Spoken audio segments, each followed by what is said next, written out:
Dysfunctional Vet. This is part 2 of putting compost into the garden. As you can see, I have tilled in those mounds of compost that I got locally, which, as I told you, was really pretty much undigested cow manure, leaves, some straw, probably out of a feedlot or something. Here you can, let's see if I can zoom in on this. Here you can pretty much see the little pieces of straw and stuff like that. Let's zoom back out. Now we got about 3/4 of an inch of rain just after I finished tilling this up. So that's going to help to compost stuff. But last night the temperature went down to 25, I believe. Something like that. And as you can see, I have a lot of trees shading this area. So the ground is not going to warm up as quickly as you might want it to. We're going to walk down, we're going to look at those rich spots that I plowed and are tilled in, and we're going to discuss a little bit more of this adding compost. This is the area where I first made my mistake when I was learning how to dump the compost out of the bucket. And as you can see, I have a spot here, and there's another one of those exam gloves, which I don't remember how many I removed yesterday. I think it's 3 or 4, but here's another one. Anyhow, as you can see, this area is really rich in compost, and what I'll do is I'm going to manually rake some of this stuff when it dries up a little bit. Right now it's way too soft to walk on, and all I would do is cake my shoes in mud, and I don't want to do that. When I tilled this, I ran my RPM up to about 3,000. I set my plow or tiller, I'm going to use plow and tiller interchangeably. I set the tiller to the ground, and then I engaged the PTO and started plowing. My tractor is in the lowest gear and in four-wheel drive, and I moved along at about a 1/16 of a mile an hour. What I detected was that the tiller was floating on this soil, which means I have a few spots of hardpan. Hardpan is defined as just a hard spot where farm implements have trouble penetrating the soil. If you go out west, there are some spots that cannot be plowed at all, even to this day. If you have a disc, it's just going to pop out of the ground. And that was caused by the Conestoga wagons driving over and over and over on the same routes as they went west on the expansion in the 1880s. Hardpan still exists in a number of places, and you're going to have it in a garden. Normally, if you're hand tilling something and you hit a hard spot, you're immediately aware of it and you just let the tiller work the soil. In my case, I'm on a tractor and I don't really feel the thing dragging, but I am able to detect that the tiller is floating on the soil, so I was able to be aware of it. So I'm going to have to make a second pass on this, which is not a big deal because I need to do that anyway because of all these dark spots that you see out there, and that's where the compost is really heavy. Now in this spot right over here, let me zoom in on this. In that spot right there, I didn't even till that yet.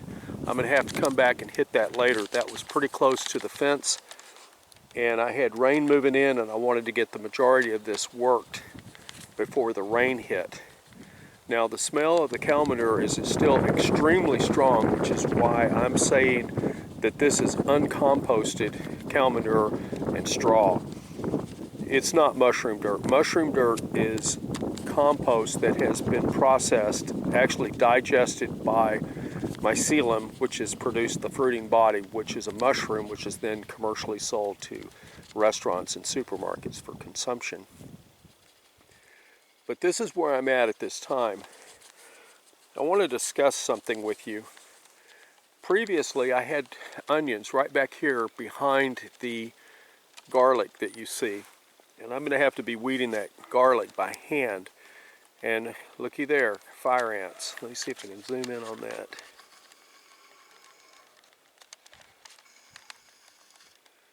As I noted, we did get 3/4 of an inch of rain yesterday, and the temperature dropped down to 25 degrees.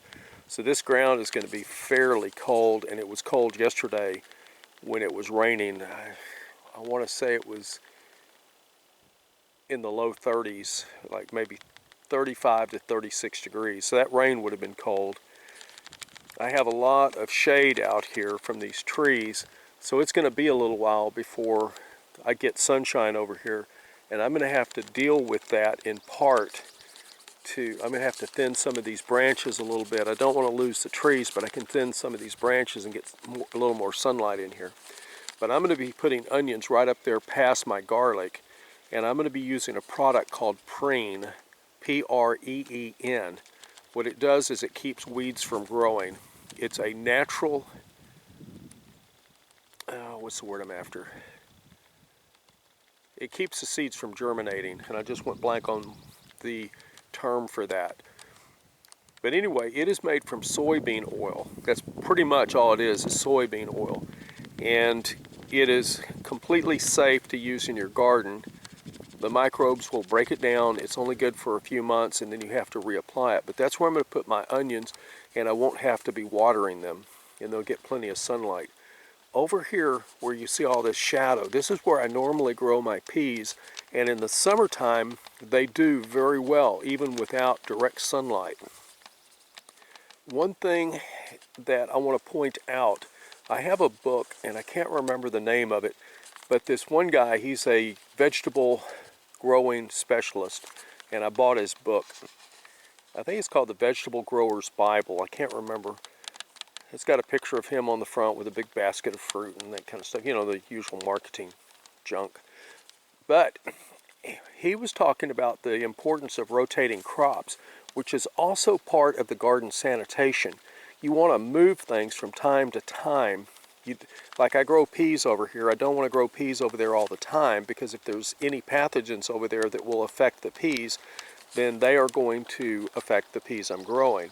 So what I'm going to want to do is move them out and plant something else over there that does well.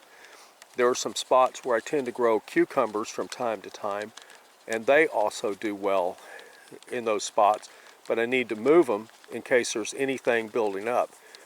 One of the critters that you can get in a garden which will really do damage to you, and you need to pay attention to this, and that is the potato bug. And it affects more than just potatoes. Now, cutworms and some of these other things are a different issue to deal with, and I'll be dealing with that a little bit later on as we get going. But potato bugs can build up in the soil, as can nematodes, which are a type of microscopic worm which will destroy plant roots and other things. And that's one of the reasons for the importance of garden sanitation. Now, by adding all of this compost in here, I'm also going to go buy a bunch of the, what do you call them, fishing worms, the, they're the big ones. You know, they're like 6 to 8 inches long. I'm going to buy 2 boxes of those, and I'm going to spread them out in here after I do my final tilling. I usually let 3 boxes a year go.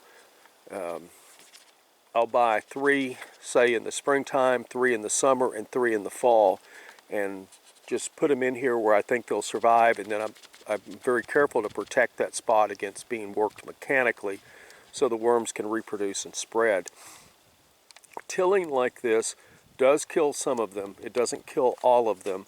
And when I was actually tilling yesterday, I did see some worms come to the surface, a few of them anyway. And so my attempt to get worms in here is working, and with all this additional compost worked in, that will be feeding them. Now, the structure of a worm is kind of interesting. They need calcium to survive. If I put calcium on this land at this time, I'm going to neutralize any fertilizing that I'm getting out of this compost. So you want to put lime down later in the year, not early, because otherwise you're defeating any purpose of it. There's also different types of lime. You want to get agricultural lime.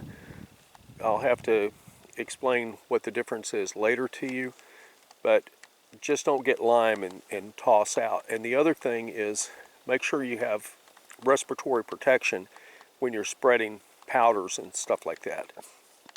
With that said, dysfunctional vet out.